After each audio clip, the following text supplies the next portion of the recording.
barbecue is that quintessential food that brings everybody together at the table. Doesn't matter your economic background, your social background, where you grew up, everybody can enjoy barbecue. She is the one who taught me 11 years ago that the people that come through those doors are not my customers, that they are my guests.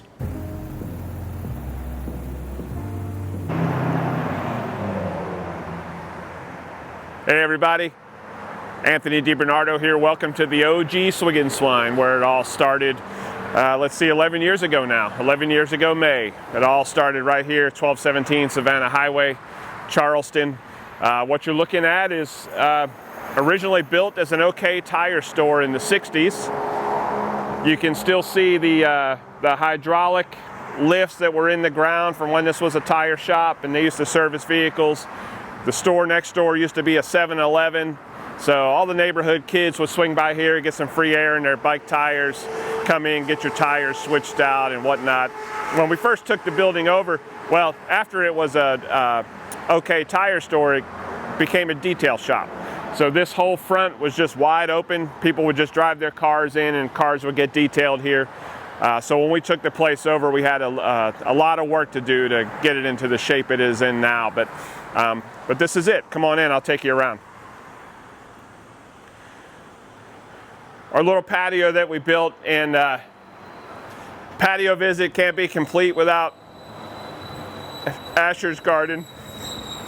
And we'll talk a little bit more about him later. But this is it, little patio. You get a view of the Lang. When we first started, we only had one smoker. We had an offset in that screen room there. I'll show you the spot in the back where I used to spend nights on a cot when we first opened. But now we just have a little patio out here for some outdoor dining, and we'll take you inside.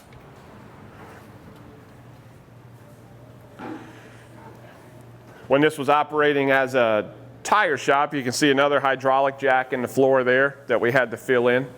The cars literally would come straight in this room. There was no, like I said, no wall originally. That red wall is actually cinder block behind it, and from there back was the tire storage. And then this wall here was actually a door that would come into a waiting room. And where we put the bar top is actually the counter where you used to order your tires. So you'd come in the shop, you'd go through a glass door here. That one chalkboard up there was a window unit, and that would keep this room cool. It was completely walled off. There was a glass door here. You'd walk in, order your tires, have a seat in the waiting room, and then bring your car in here, swap out your tires, and away you would go. When we first took the building over, there's an oil changing pit in the back left-hand or the back right-hand corner. So I came in with a piece of graph paper. Before I signed the lease, I got the keys and I came to visit with a piece of graph paper, spent some time in the space and kind of figured out how I would make this work. And in that back right-hand corner was the oil changing pit. So we put the kitchen there, and we put all the sinks and all the plumbing on the exterior walls so we can run everything into the pit before we filled it in and ran the plumbing outside there. You could see the one spot, we call that the meat counter, but the carving block is on the other side of that counter and is strategically placed there so I can see the entire dining room from that carving block. When we first opened, obviously we had a skeleton crew, and there weren't a lot of us here working. So from that block there, I could see the entire dining room, and I could see when a customer needed some tea or some water, or, got very good at reading body language. Our hostess stand, obviously we're full service, so different than, what you might expect from a barbecue place. You come in, the hostess will take you to your table and sit you down, and then you'll be taken care of by a member of our wait staff from start to finish. So just think full service barbecue. Our motto is we're just trying to make people happy with good barbecue and genuine hospitality. And we try to hit those two things every day. And that's, I really think that's the reason behind our success. A, the genuine hospitality, and then B, we try to follow it up with good barbecue. So I think an important part of Swig Swine and is our story, my story. You know, to understand the passion and understand the lifelong pursuit of what you're about to see on this tour, and you know, when we go visit our Monk's Corner location, which is number 5 in the group. You know, it all started back in my childhood. I started cooking when I was 12. The restaurant business is the only thing I've ever known. It's how I cut my teeth. I'm from a small town in southern New Jersey called Mantua, from an Italian-Irish family. My grandmother was the Italian side on my father's side, and you know, they cooked heavy. They cooked pigs. My father had a short stint as a butcher when he was young, so I was always in that environment of food and hospitality and caring and loving. And you know, my mother cooked for us every day. Her parents passed away early, so she learned how to cook from my Italian grandmother, so she actually cooked Italian. After my first job at 12, washing pots and pans, I progressed up to the hotline at the restaurant I was at by the time I was 14. By the time I was 17, I was running the line. It was then time to decide on college. I was never a very good student, so I opted for military service instead, so I could, you know, hope. The plan was to eventually pay for college via the military. I enlisted in the Navy the beginning of my senior year of high school. In 1989, when that all went down, we had to write that small caption in our yearbook that would go underneath our photo. And mine said that I would do 4 years in the military and that I would open my own restaurant. So that was 1989. 1990, I graduated. The summer of 1990, I left for basic training. I joined the Navy. I ended up in San Diego, California for basic training. I stayed in San Diego for another 2 months for A school, which they taught your basic cooking skills and recipe conversions. And at that point in time, you were asked the question, who wanted to volunteer for submarine duty? And I raised my hand and volunteered for sub duty. So from San Diego, I got sent to Groton, Connecticut. In Groton, Connecticut, I did 3 months worth of sub school in the harsh winter, which was, you know, if I had to do it again, I'd probably volunteer only if they took me in the summer. Connecticut in the winter is no joke. From Connecticut, I ended up in Charleston, South Carolina. Another funny kind of God moment in that whole thing. The only house I ever lived in my parents' house, the house number was 681 Sacramento Drive. When I reported to my first submarine here in Charleston, the USS Batfish, I walked up the gangway and the sign was hanging from the sail of the submarine, and the hull number was 681. So that was a God moment. Did my 4 years here in Charleston. That was right at the height of the Persian Gulf activity, so I didn't spend a whole lot of time in Charleston. I did a lot of time underway. Spent a lot of time running out of La Maddalena, Italy, and we did a few med runs back to back over there. So that was, I got to travel, I got to see. I went to Israel, Spain, France, Italy, Greece, Turkey. So I did a little bit of traveling, but not much. Then 1994, in May, I got out of the military and I applied at a restaurant downtown Charleston on East Bay Street called Blossom Cafe. I got hired there. They had just opened. So that was my first experience with fine dining. I worked for Blossoms for a few years. I cut my teeth in fine dining, and that's pretty much how I spent the bulk of my career early on, was in the fine dining environment, until we had some things happen through there, and I made the transition to family dining, more value-driven dining with a group called the Mustard Seed here in Charleston. From there, I made it to a restaurant on Folly Beach called Rita's, and I was their operating partner down there. That's when I really got to experiment with barbecue.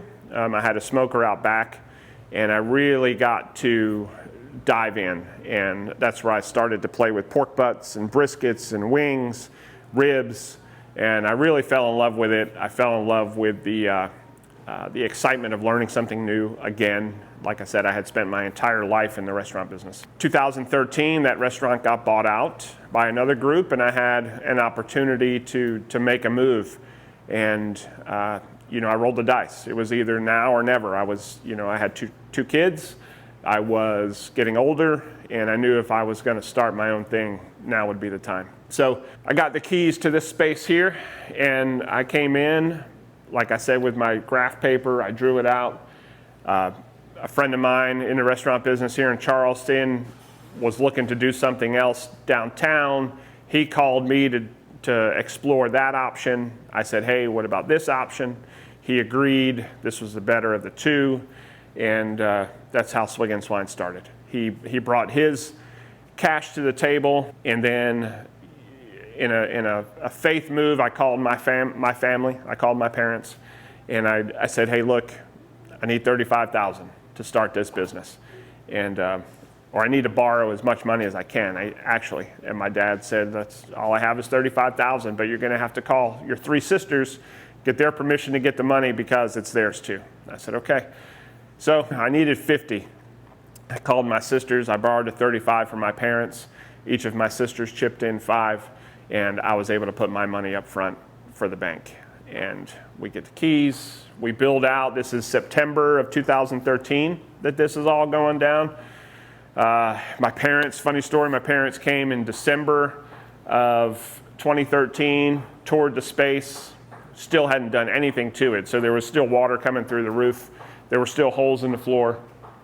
And fast forward to the grand opening party, my father was standing here at the bar, and he confided in me. He told me the truth that December, when they left here on the plane to go back home, he looked at my mom and said, look, we just lost $35,000.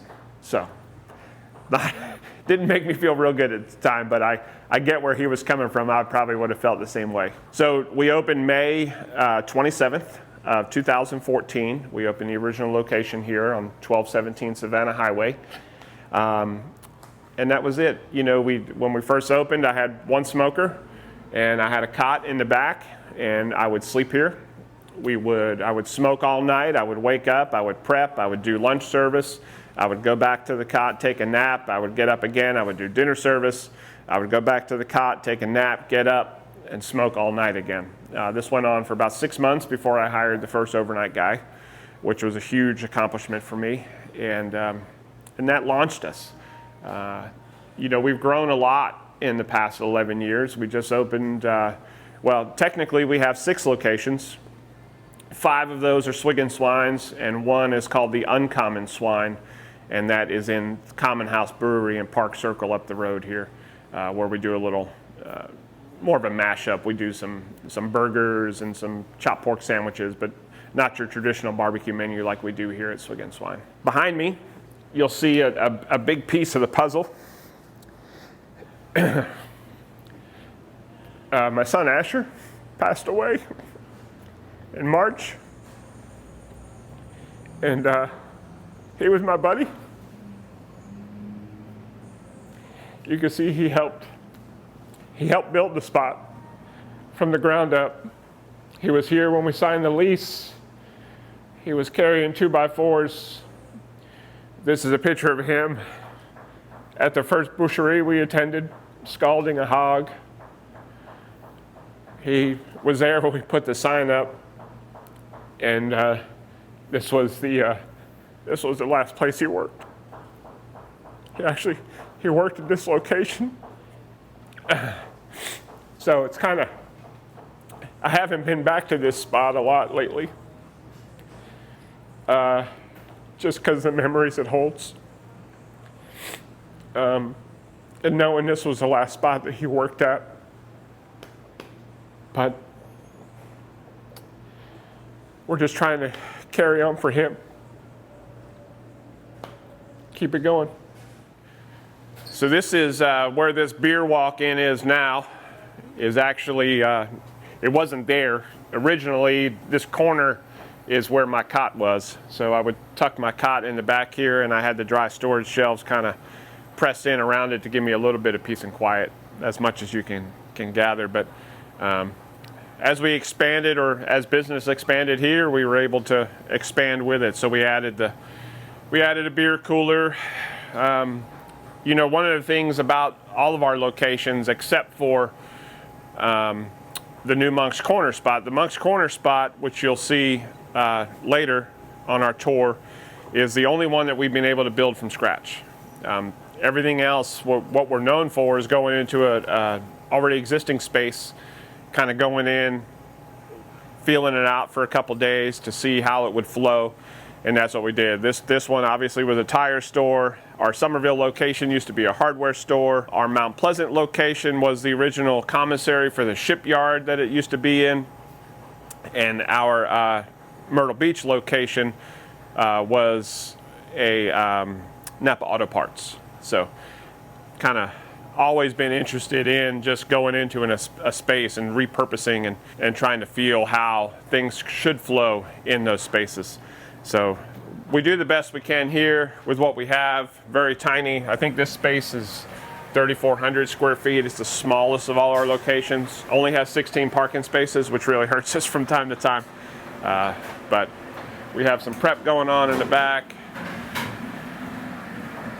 Some prep.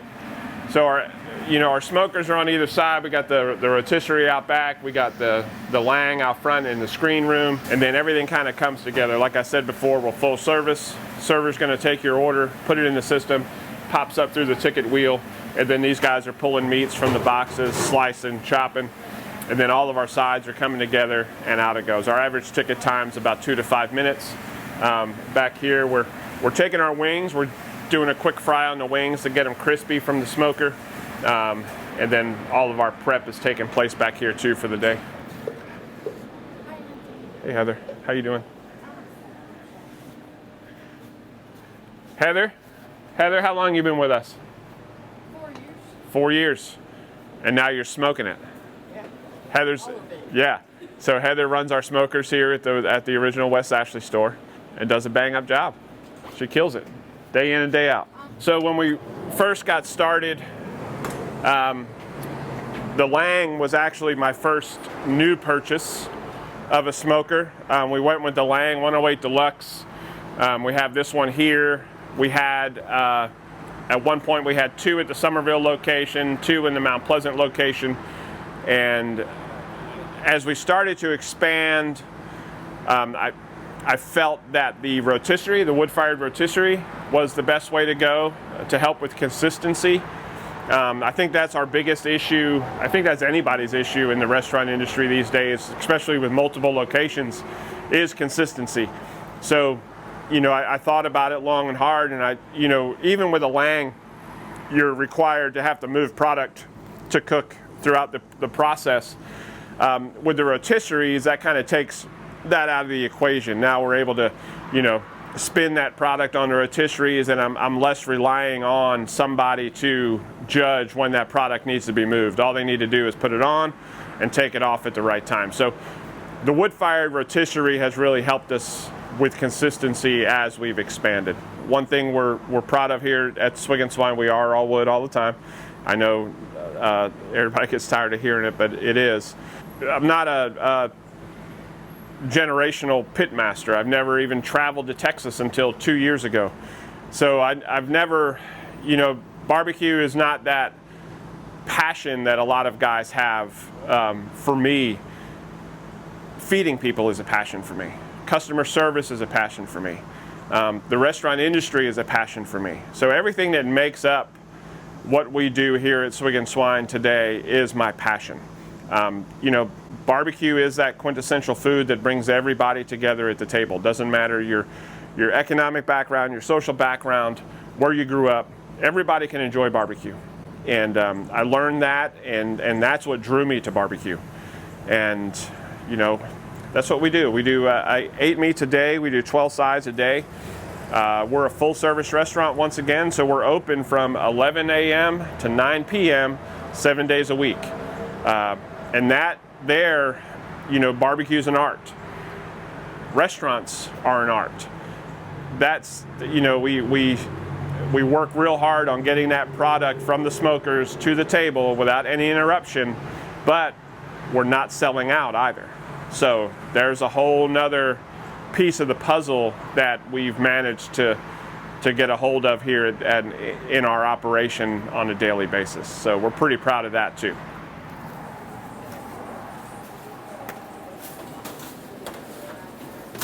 Long live the Queen. I don't troll very much.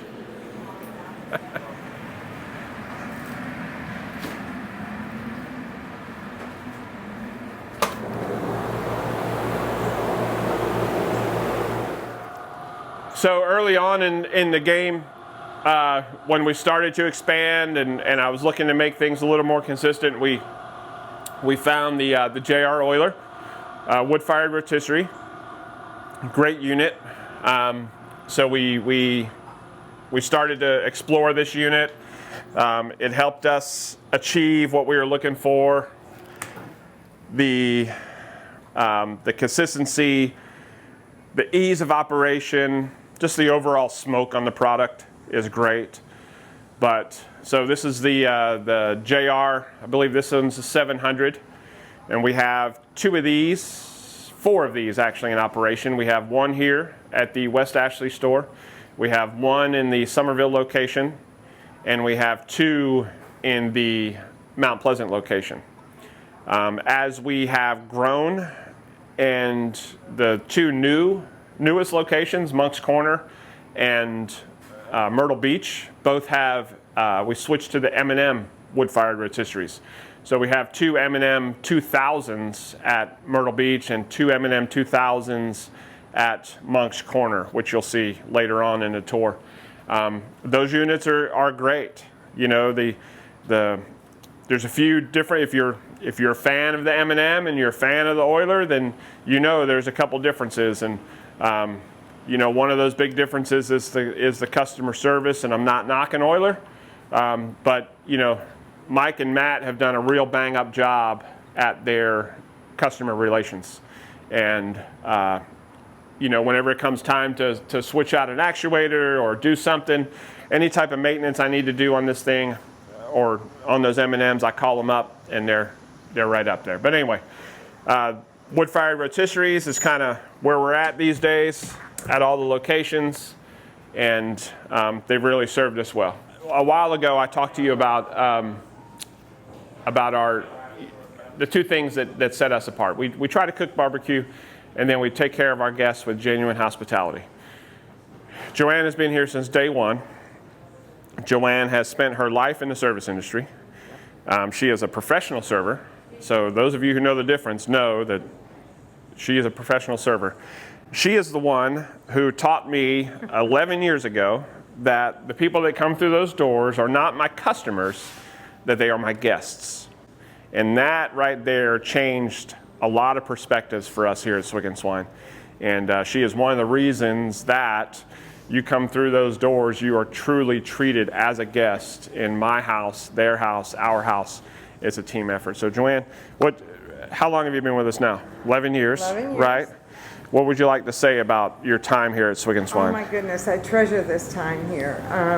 This, you know, I grew up in a restaurant family, grandfather, parents, my late ex-husband who taught him for a very short period of time. 4 days. I went to Johnson & Wales for 4 days. And then he told him, you need to go get a job because you know a lot. But in any event, you know, I wonder, because I came from fine dining, would I be able to adjust? And I felt at home immediately because of his philosophy and his willingness to enable me to do my job because he trusted me.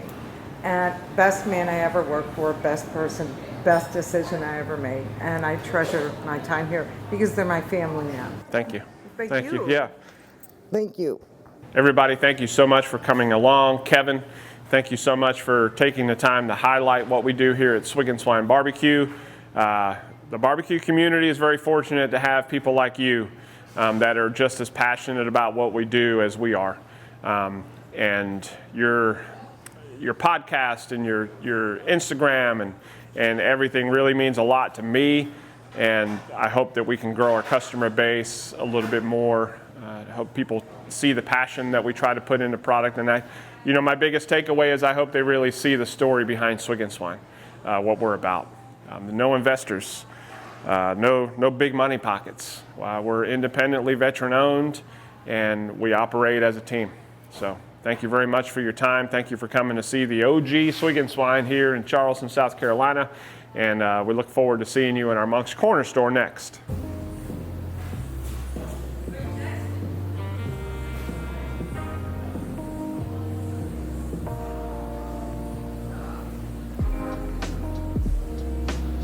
And one more thing.